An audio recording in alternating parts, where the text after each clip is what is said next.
What's going on, everybody? Welcome to my Grand Exchange Merchanting Guide. Today we're going to be covering quite a few topics, actually. We're going to be covering buying low and selling high. We're going to be covering reading the charts, buying in quantity, understanding volatility, the pump and dump method, and flipping high value items. So stay tuned, and if you want to skip to a specific section, feel free to click the links in the description.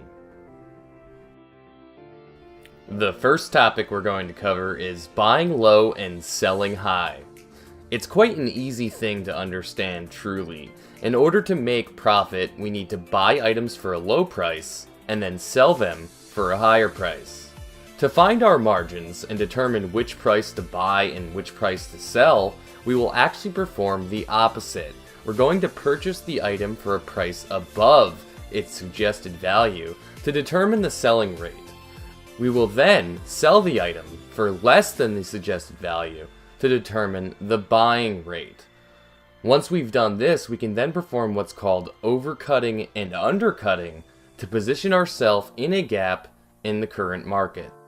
The next thing we're going to talk about is reading the charts, and you might be saying to yourself, well, what charts am I going to read?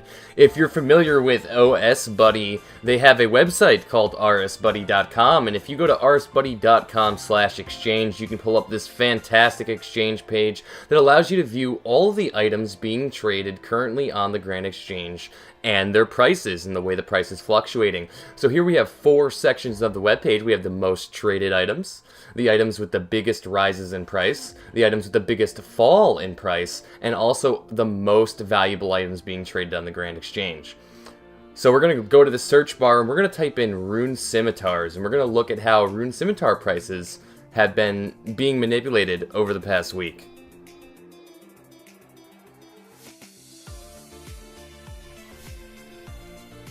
If we take a look at the Rune Scimitar's price, we can see that there's a random spike in price here on December 10th. That's actually the result of what's called a pump and dump, which we'll be talking about later in the video.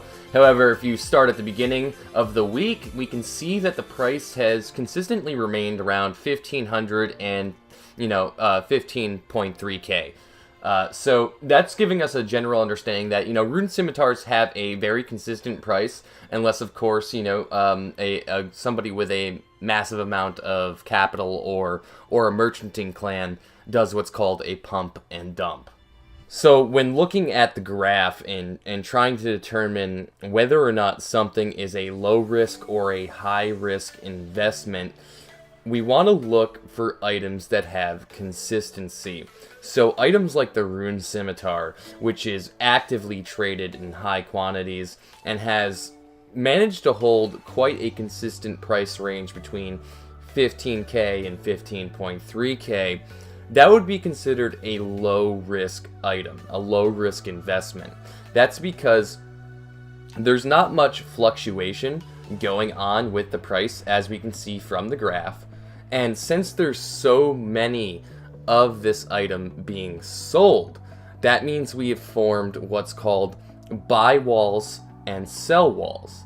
And buy walls and sell walls are essentially the number of items that you need to either buy or sell in order to raise or lower the price, right? So the more quantity of an item that is being traded, the bigger these buy and sell walls are going to be.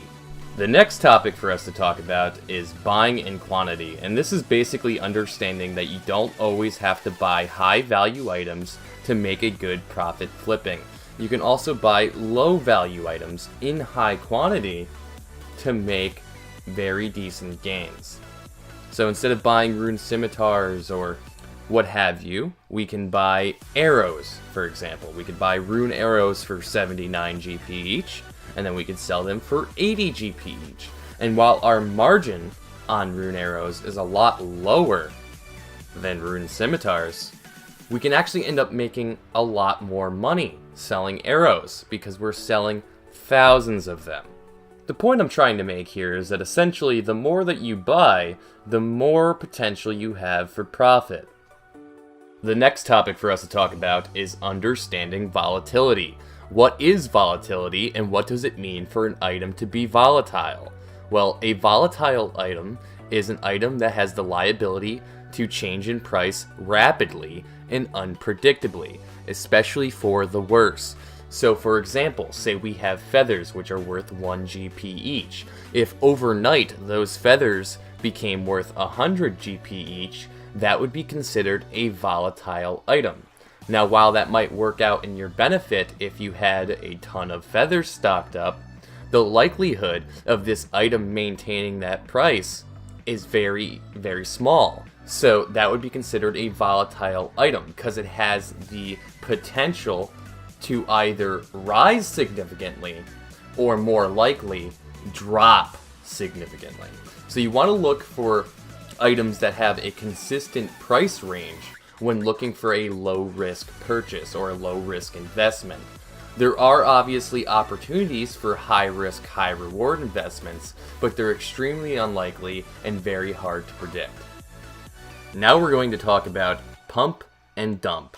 Pumping and dumping is a technique where either a single entity, or for example a merchanting clan, buys out all of an item. So the entire market of an item. So say, there's 100,000 rune scimitars being sold. They buy out all 100,000 rune scimitars being sold.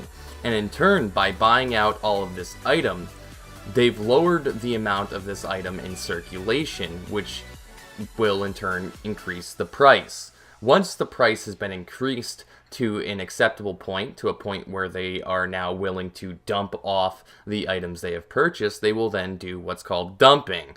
And once they dump, they will not only make a ton of profit from the price increase that they've gotten, but the item's price will then drastically drop either to where it was before when they first started pumping, or potentially even lower.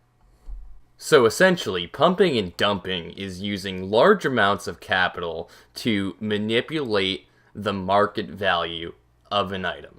And our last topic of the day is flipping high value items. This is a very simple topic, but should still be touched on nonetheless.